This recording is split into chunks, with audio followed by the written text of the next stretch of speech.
Isang mapagpalang umaga po sa ating lahat. Good morning po.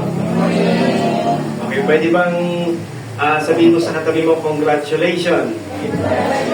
Nandito ka sa church ngayon. Okay, napagtagumpayan mo ang isang malamig na umaga at nagising ka, kaya salamat po sa Panginoon. Pwede ba nating palakpakan po ang Diyos at buhay sa umaga po na ito? And let us go po sa ating message po this morning. Handa na ba tayong makinig ng salita ng Panginoon? Amen. And today po, meron po tayong series break. Pag series break po ay wala mo nang sinusundan na series. And I designed this message po na short and simple. Kaya kahit malamig ang panahon, pag nakapikit ka ngayon, pagkagising mo, tapos na yung message. Kaya, yan. Yung topic po na ating pag-usapan po this morning po ay, yan. Can you help me?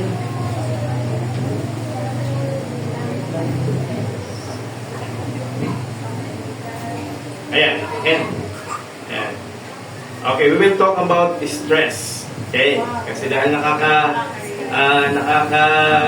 tawag dito, kalmado ang panahon ngayon, kaya let's talk about stress, no?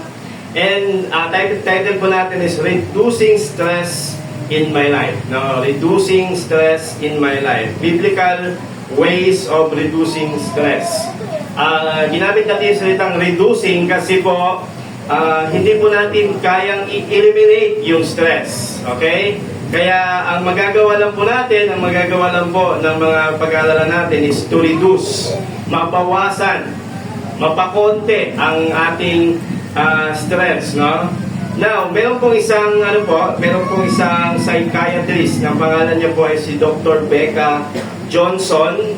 Nagkaroon po siya ng experiment kasi nasumulat po siya ng isang libro about anger and nilista niya po lahat ng kanyang mga frustrations, irritations, lahat na nagpapagalit sa kanya, and parang binantayan niya yung sarili niya, at sa kanyang pagbabantay ng kanyang sarili sa bawat araw na kanyang ginagawa, meron siyang napansin, no, sa kanyang galit o sa pagiging mainisin niya, na sabi niya dito, sabi diyan na Dr. Johnson investigated further. She asked herself, what contributes to the anger of my day-to-day life? Ano daw po ang nagko-contribute ng kanyang pagkagalit, pagkabugnutin sa kanyang pag-aaral? And surprisingly po, sabi niya ay stress.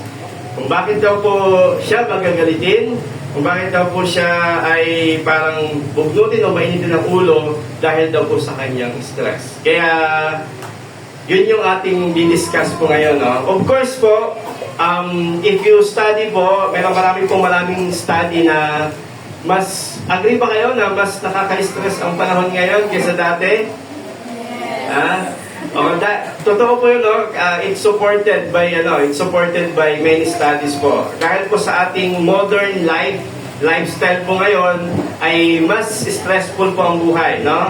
Nandyan yung fast pace ng technology, ng economic uncertainty, yung mga pagbaba ng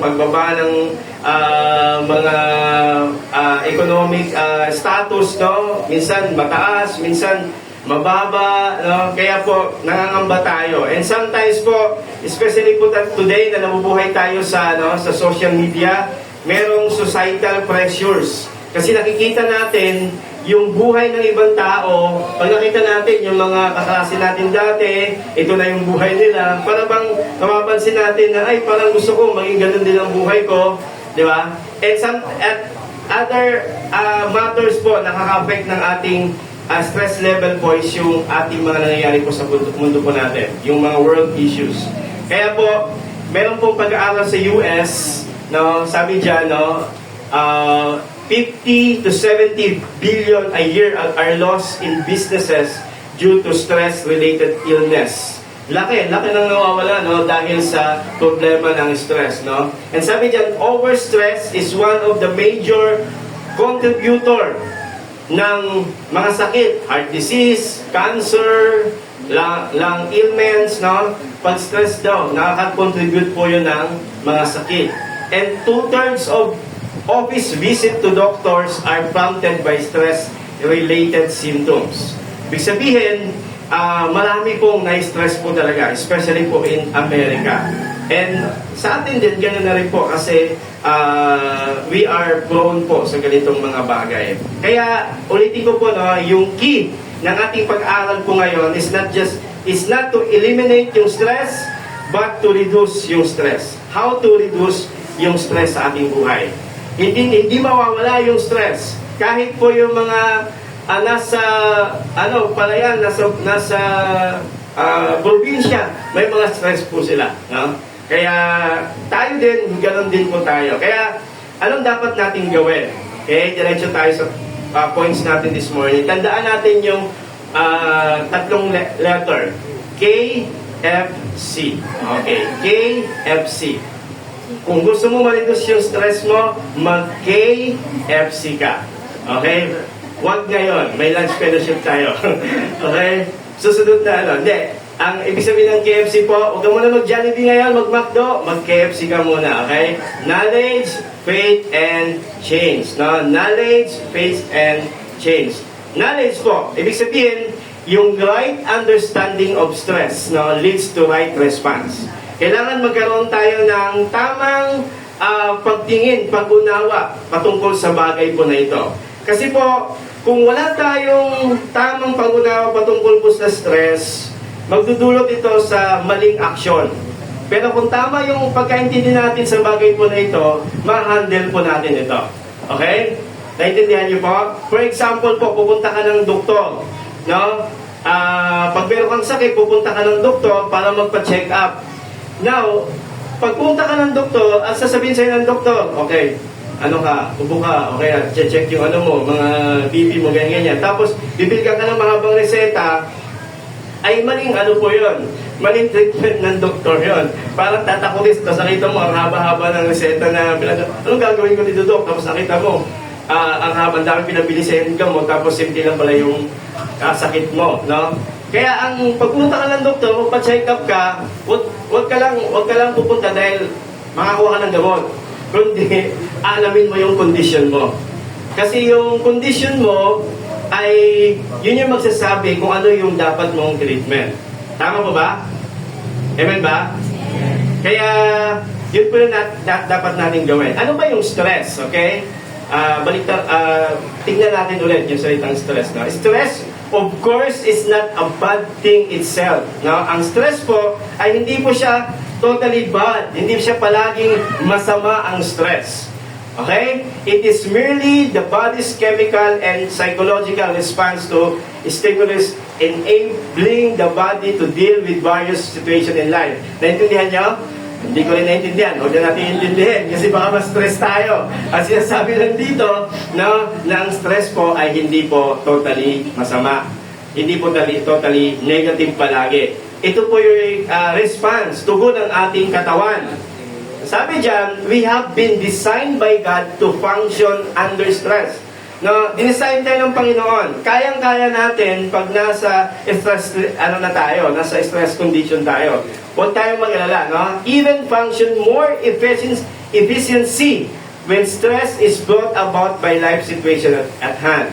Stress is the catchword for all of those things that come together within us mentally, physically, and spiritually in order to turn up our level of awareness. Sa madaling salita po, yung stress po ay nararamdaman ng tao para magbigay po siya ng awareness. Para ma-alert yung ating isipan, yung ating puso, no? Yung ating mga sarili. Tama? For example po, merong exam.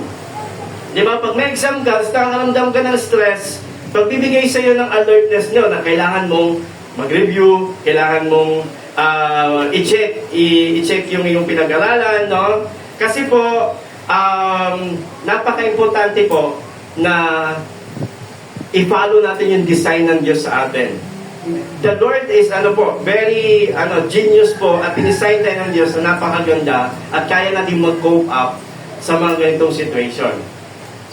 Amen? Kasi for example po, ang tao pag na-stress, ang ginagawa niya, kung nagtatrabaho ka, no? Pag nagtatrabaho ka, ang gagawin mo, sabihin mo, ay, sobrang stress ako sa trabaho, kaya ang gagawin ko, mag-double time ako na magtrabaho. Mag-double time ako, tapos para makaipon ako, para makapag-vacation ako.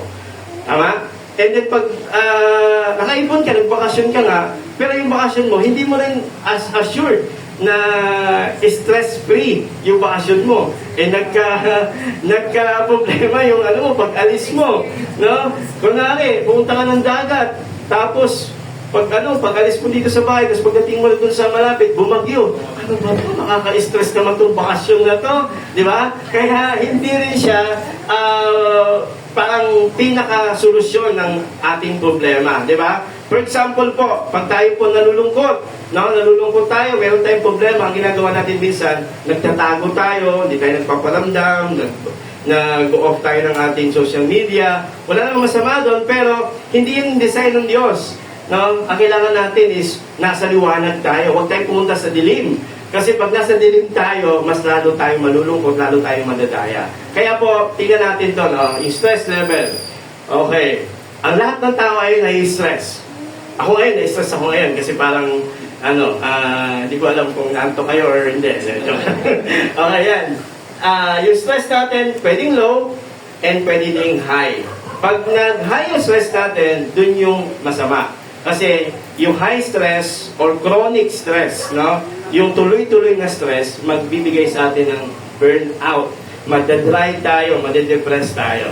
Kaya po, ito po yung ginawa ni Jesus. Tignan niyo po si Jesus. Kaya babantayan natin palagi yung stress level natin. Okay? May ano ba kayo? Meron ba kayong panukat ng stress level? Okay?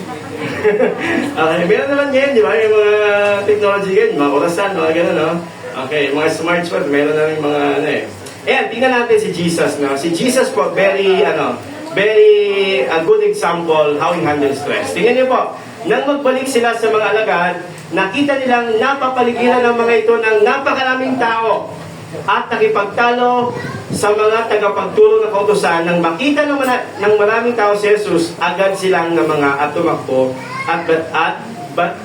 upang batiin siya. Dito po, tingnan muna natin si Jesus. Ang previous na verse po dito is yung transfiguration, yung nagpalit anyo si Jesus. Si Jesus po, siya po ay exposed doon sa mga bagay na pwedeng magpapastress sa kanya. Si Jesus bilang isang human. Kaya ang ginagawa niya is lumalayo muna siya. Okay? In this previous verse and chapter, maraming ministry si Jesus. Kaya ginawa niya, nakipag-usap muna siya kay Lord, sa Father, at nagkaroon siya ng transfiguration po dito. Pero tingnan natin yung mga factor po. Kasi yung time ni Jesus, kung meron mang mag-cause sa kanya ng stress, ay yung unang-una, yung crowd. Napakadaming dumudumog sa kanya. Napakadaming humahabol sa kanya dahil sa mga miracle. At alam natin, yung crowd ay nakaka-stress po yan, yung crowd. Tama, sa atin ngayon, sa atin dito, kahit sa bahay lang natin, maingay, crowded, may stress talaga tayo. Ano pa? Ngayon, pagbiyahe ka, traffic, siksikan, mas stress ka po talaga. And then, ano pa yung nagpapastress kay Jesus? Yung opposition, yung mga kumakalaban sa kanya. Si Jesus po, nag-ministry siya, hindi smooth selling ang ministry niya. Maraming bumabato sa kanya, maraming umaatake sa kanya, maraming nag-o-oppose po sa kanya. Pwedeng mag-cause sa kanya ito ng stress, no? Mga expert of the law, na gusto siyang awayin, di ba? At ano pa? Yung over-demand ng ministry niya. Si Jesus, dahil siya po ay pumupunta araw-araw, nagmi-ministry siya, maraming lumalapit sa kanya para magpagaling, magpa-pray, di ba? Di ba nakaka-stress yung over-demand? So, parang sinasabi natin na, ay, okay, pwede bang tama muna? Pahinga muna ako, di ba? Tama ba? Marami tayong demand ngayon sa family, sa trabaho, sa ministry, sa ating buhay, marami. Tama? paglalapit sa atin yung mga anak natin, ngayon, pasokan, di ba? Mama, ngayon, sabi ni teacher, pili daw ako ng ganito, ganyan. Tingnan mo ako, nas na ako sa mga teacher mo. Susumbuhin ko yung teacher mo na yan. Di ba, parang ganun, di ba? Okay? Ibig sabihin, may demand ang buhay. May mga demand talaga ang buhay. Kaya, pwedeng magpapa-stress to sa atin. At pinaka-uli sa lahat, yung pwedeng mag-cause ng stress ni Jesus is yung kanyang mga disciple. Yung mga disciple niya, na kung saan dito, sila ay nilapitan ng ng isang tatay, pero hindi nila mapaalis yung bad spirit, no? Si Jesus, meron siyang mga disciple na iba-iba yung ugali, matitigas ang ulo. Meron siyang mga disciple na basta-basta na lang kumikilos, nagde-decide. Parang parang i-compare natin ngayon, parang mga anak natin. Nung time ni Jesus sa ministry niya, meron siyang mga disciple apostles na inaalagaan niya, pinagtsatsagaan niya talaga para matuto. Para sila po ay ma-prepare sa ministry para pag umalis si Jesus, is mahanda po sila.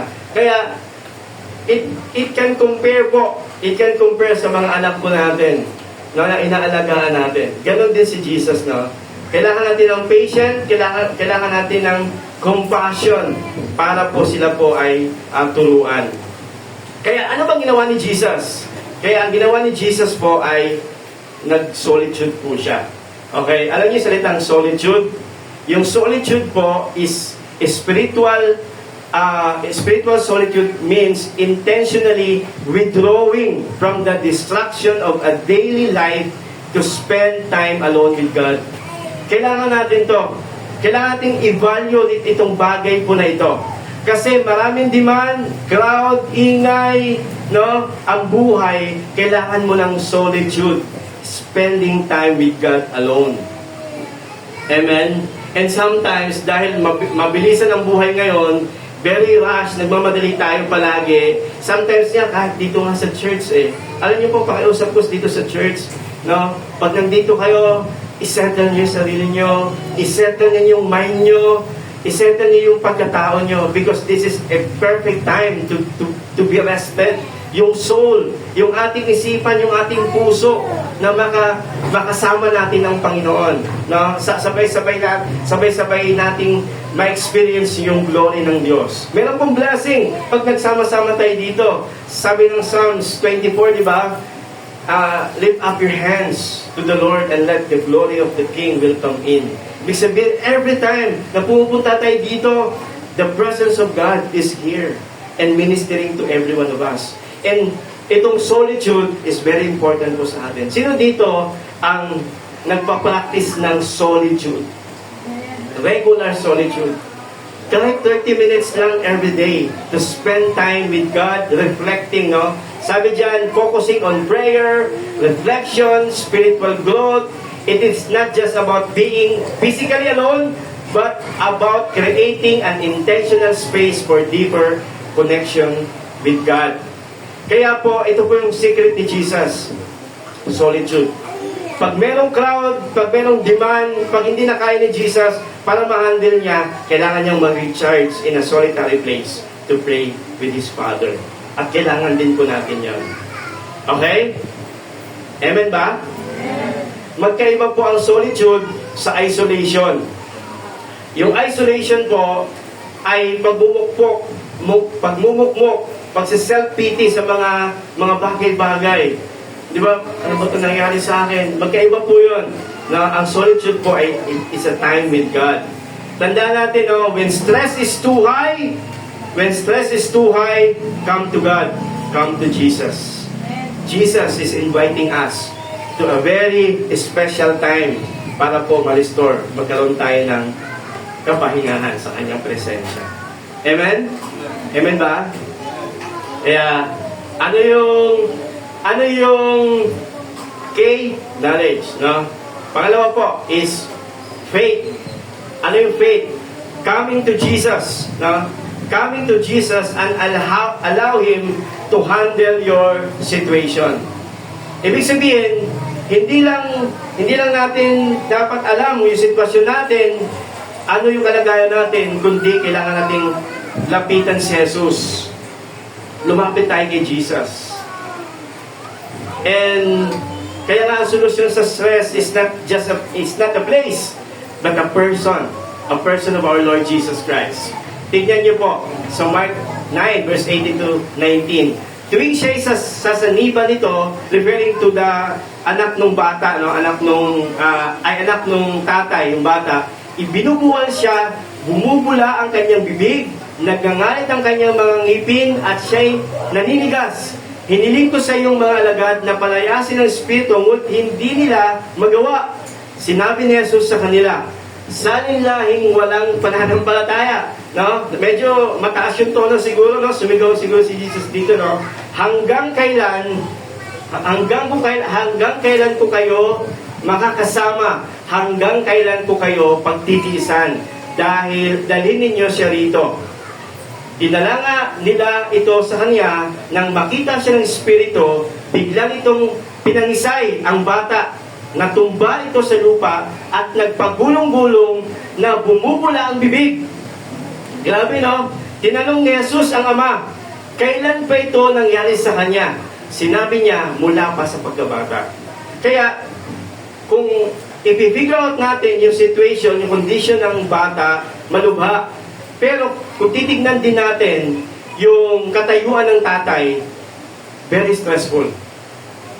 No? Yung kanyang kalagayan. At maybe not just him, but his family. Sapagkat meron siyang anak na sinasaniba ng masamang espiritu. Pero tingnan niyo pong mabuti. Anong conversation nila ni Jesus? Madalas siya nitong ikinutumba sa apoy at sa tubig upang patayin, no, ng masamang espiritu. Kung may magagawa ka, maawa ka sa amin at tulungan mo kami. Yun yung yung pakiusap ng tatay. Sinabi sa kanya ni Jesus, kung magagawa mong sumampalataya, mangyayari ang lahat sa sino mang may pananampalataya. No? Kaagad sumigaw ang ama ng bata, sumasampalataya po ako, tulungan mo po ako sa aking kawalan ng pananampalataya. Sabi ni Jesus, if you have faith, mangyayari sa iyo ang inihiling mo. Tingnan niyo po mabuti ang tatay, no? Marahil meron siyang faith, no? Sabi niya, may contrast nga yung ano niya dito, binitawan niya salita. Sabi niya, sumasampalataya po ako. Pero sabi niya, tulungan mo po ako sa aking kawalan ng pananampalataya. Ibig sabihin, medyo magulo talaga ang kalooban ng tao na ito, no? Medyo talagang parang bigat na bigat siguro siya sa kanyang pakiramdam, sa kanyang nararanasan. Pero ito lang po yung gusto kong sabihin sa atin, no? This is a very good attitude pag lumapit tayo sa Diyos. Na para bang hindi tayo sigurado, Lord, karapat-dapat ba yung faith ko na to? Tatanggapin mo ba? Pero alam niyo po, pag lalapit ka pala kay Lord, hindi mo kailangan ng sobrang laking faith. No? Pag lalapit ka pala kay Lord, hindi mo kailangan mag-quote ng maraming verses na alam mo, kahit konting faith lang. No? Kahit konting faith lang sa Diyos, tatanggapin ng Panginoon. Ang kailangan ni Lord ay manampalataya tayo sa Kanya. Si Lord, pag lumapit tayo sa Kanya, palagi niya tayong hinahanapan ng pananampalataya. Kaya kailangan nating manampalataya, mga kapatid. Amen ba? Hindi alam ng tatay kung ano ang sasabihin. Ibig sabihin, maybe, ng faith, no? Pero sabi niya, Lord, help me on my unbelief. Lord, help me on my unbelief. Kaya every time na makakaranas tayo ng parang bang stress tayo sa buhay, and sometimes we don't know what to do, lapit lang tayo kay Lord. And sometimes, hindi tayo sigurado minsan sa kondisyon ng ating faith, in ang ating spiritual life, even po, yung ating paghakbang sa Diyos ay ang paghakbang ko yan ng pananampalataya sa ating Panginoon. Kaya, mga kapatid, coming to Jesus, hindi ibig sabihin na may malaki kang faith o marami kang alam na verse. Coming to Jesus itself is an act of faith. Be honest to Him. Sabihin mo, Lord, help me, Lord. I admit, Lord, that I cannot do this situation. Wala akong magagawa, Panginoon. Kaya, have faith to the Lord. come to Jesus. Okay? Pangatlo po is change. No? A required effort to change your perspective and attitude towards life. Ibig sabihin, meron tayong knowledge, meron tayong faith, at kailangan natin ng action. No? Para ma-reduce yung ating stress, mga nagpapabigat sa atin, kailangan meron din tayong gawin. Kasi faith with no action is dead. Kaya change is a required effort, no? Required effort to do something. Mabago yung perspective mo and attitude towards life. Now, tingnan po natin, ano ba yung pwede nating mabago sa ating buhay? Now, para mga practical na bagay lang po ito, para ma-reduce yung ating stress sa ating buhay. Una-una po, instead na palaging negative, tignan lagi ang positive side. Para mabawasan yung stress sa ating buhay. Instead na palaging negative, tignan lagi ang positive side. Alam niyo mga kapatid, sa lahat ng hindi magandang bagay, palaging merong other side. Tama? Magandang illustration po dito is yung carpet. Diba? Ang carpet po ay napakaganda, no? Pero pag binaliktad mo, pangit naman ito. Paglikod, diba? Pero ang carpet, merong other side. Ang other side is yung magandang side. Kaya sa buhay, para mabawasan yung mga stress natin, tignan natin palagi yung positive side ng mga pangyayari po sa ating buhay. Tama? Ngayon, ano ba to? Ang hirap naman, naulan, di ba? Salamat tayo kay Lord kasi may ulan sa atin. Sa ibang lugar, walang ulan. Di ba? Ano ba ito? Ang hirap bumiyahe. Kasi salamat tayo sa Panginoon kasi sa atin, mas better pa. Tingnan niyo po si David. Alam niyo si David, nung nilabanan niya si Goliath, hindi niya sinabing, ay, ang laki naman ito. Maybe sa thinking ni David, sabi niya, ang laki nito. Pag nisting ko to, hindi ako andito, papalya dito. Kasi laki ng target ko, hindi maliit, di ba? Palaging may positive side sa buhay. Kaya para mabawasan yung stress natin, tignan natin palagi yung positive side. Amen ba? At lalong-lalo na, mas nakaka-stress pag yung lumabas sa bibig natin, negative. Lalong ma-highlight. Kaya, kung meron mang negative na isip natin, huwag muna natin sabihin. Pag-isipan muna natin, tingnan muna natin yung other side, yung positive side, at yun ang sabihin natin. I-express natin so that hindi ma-highlight yung mga bagay. Pero hindi ibig sabihin ito, meron kasi tinatawag na toxic positivity. Alam niyo yung toxic positivity? Yung bang sa lahat na lang ng bagay, parang, kunwari, namatayan. Well, sis, papalitan naman siguro ni Lord yun. Toxic positivity yun. Para bang hindi ka na nakikisimpatsya doon sa tao. Hindi, masama din po yun. Pero ang sinasabi na natin is, nandyan yung kamay ng Diyos palagi sa bawat sitwasyon na pwede siyang kumilos doon sa bagay na yan. Amen? Ano pa? Ano pa kailangan nating baguhin sa ating buhay, no? Maging mawain sa mga umaaway sa iyo. Meron ba? O wala namang umaaway? Kaaway, meron? Wala. Siyempre, mababait tayo dito, no? Maging mawain. Kaya pag merong umaaway sa iyo, lagi niyang tanungin, bakit kaya ako inaaway nito? Siguro walang pera to, bigyan ko kaya to. No? Para matuwa ka sa akin. Okay, hindi ka na awayan yan, no? Okay, ano ba, no? Bakit kaya ako inaaway nito? Siguro, meron tong pinagdadaanan sa buhay. Matindi siguro pinagdadaanan nito sa buhay. No? Kaya every time na mayroong nagsasabi sa hindi maganda, inaaway ka, isipin natin, maging mawain na lang tayo doon. At tignan natin, baka meron siyang pinagdadaanan sa buhay. Baka nahihirapan siya. Hindi natin alam, nakakasama natin siya sa trabaho, sa labas, nakikita natin sa school, hindi natin alam sa pamilya niya, at hindi pala ng pinagdadaanan niya. Sa pamilya pala, wala siyang kakampi. Kaya naman, pinagbubunto niya na lang lahat ng galit niya sa labas kung anong makita niya. Di ba? Kaya maging mawain na lang natin. Tayo, di ba? Ipag-pray na lang natin sila. Nakunin sila ni Lord. Di ba? Hindi naman. Di ba? Ibig sabihin, maging mawain na tayo. Kaysa mag-react tayo. Ano ba? Pag may mahirap na task, isipin na pagkakataon na matuto. Yan, sa mga kabataan, tama? Sa mga estudyante, parang pinapalaban ako ng teacher. Torture talaga itong teacher na to. Parang ayoko na ito maging teacher. Gusto kong i-grab sa aking subject, ha? Pero isipin natin, no? Pag once na na-stretch yung ating limit, di ba? Lumalabas yung ating potential. Kaya pag nahirapan tayo, ay okay lang. No? Okay lang. Kasi, ano yan, lumalabas yung ating potential. Amen? Ako nga po, meron akong parang plan ni Lord willing na mag-aral pa, no? Then sabi sa akin ng isang kaibigan, hindi mo kaya yan, ang hirap niyan. Sabi sa akin, sabi ko, nakaka-bless naman yung tao na to. And then, sabi ko, oh nga, hindi ko kaya. Kaya, isang magandang pagkakataon na mag-grow pa sa hindi ko kayang gawin. Tama? Kaya pag may mahirap na task, isipin natin, pagkakataon po yun na matuto. Ano pa? Pag minsan kinakapos sa budget, isipin na baka pinagdadahit ka ni Lord. Hindi, joke lang. Minsan baka tinuturuan tayo ni Lord na magpasalamat sa lahat ng sitwasyon. Minsan may mga ganang talagang pagkakataon, di ba? Na parang, Lord, parang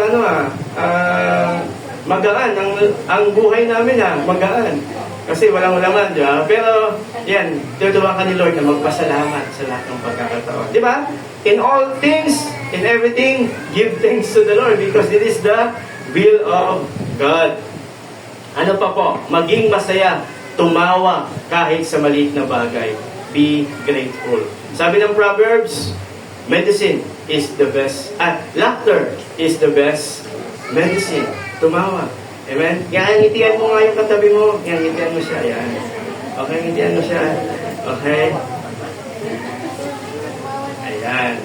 O, di ba? Natanggal yung stress mo. Natanggal yung antok mo, di ba? Okay. Okay. And lastly po, gusto kong mag-end dito, no? Ano nga ulit? No? Very simple lang po yung message na to. Ano nga ulit? Sana po, meron tayo natutunan ngayong umaga, KFC. Pag na-stress ka, tandaan mo, magki-KFC ako ngayon. Kung gusto nyo gawin literal, okay lang. Pero sana po, meron kayong natutunan. Pero gusto ko pong mag-end dito sa bagay na to, no? Sa verse 25, sabi dyan, nang makita ni Jesus na dumalagsa ang tao sa paligid, sinaway niya ang manuming spirito.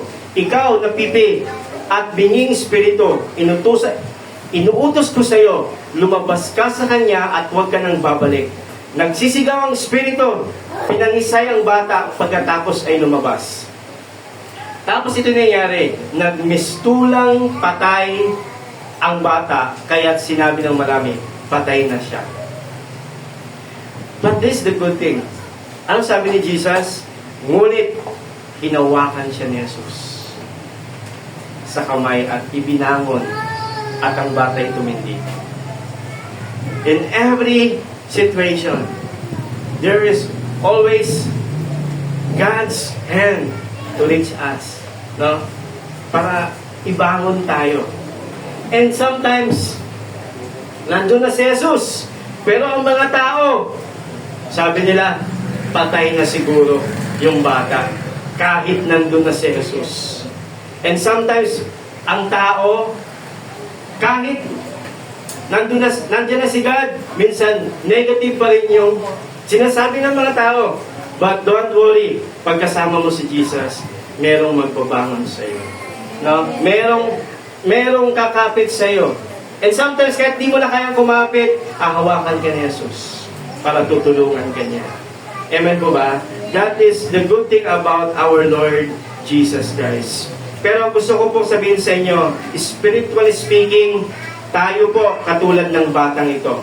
Hopeless, worst condition, but God, Jesus, reach us. No? Inabot tayo ng Panginoon. Praise God! Kasi meron tayong Diyos na hindi kailanman na-stress.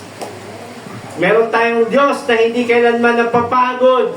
Meron tayong Diyos na hindi kailanman nangihina. Laging nandyan para abutin po tayo. At inabot niya tayo po sa pinaka-lowest condition ng ating buhay.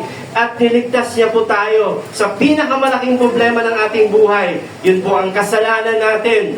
Worst condition, worst scenario ng ating buhay. sabi ng Bible, we are dead because of our transgression. Dahil sa ating mga kasalanan po, pero si God po, inabot niya po tayo. Praise God. Ephesians 2:4-5. Ngunit ang Diyos na mayaman sa awa dahil sa kanyang dakilang pag-ibig sa atin, kahit noong tayo'y mga patay, hindi lang stress, kundi patay talaga, worse talaga yung ating condition. Dahil sa ating pagsuway, ay binuhay niyang kasama ni Kristo. Dahil sa biyaya, tayo'y iniligtas ng Panginoon. Amen? Amen. Meron ba tayong patay, walang buhay na sitwasyon sa ating buhay ngayon? Kaya pong bigyan ng buhay dito ng Panginoon. And I pray po na maranasan po natin ito sa biyaya ng Panginoon. Sige po, tayong lahat po ay yumuko at sandaling manalangin sa Panginoon. Lord, sa oras na ito, we acknowledge, Lord, we admit, inaamin namin, Panginoon, na dumarating talaga kami, O Diyos, sa mga pagkakataon, Lord, na na-overstress kami dahil sa demand ng buhay, sa problema, sa pagsubok, at dahil sa kaguluhan ng aming paligid. But Lord, nandito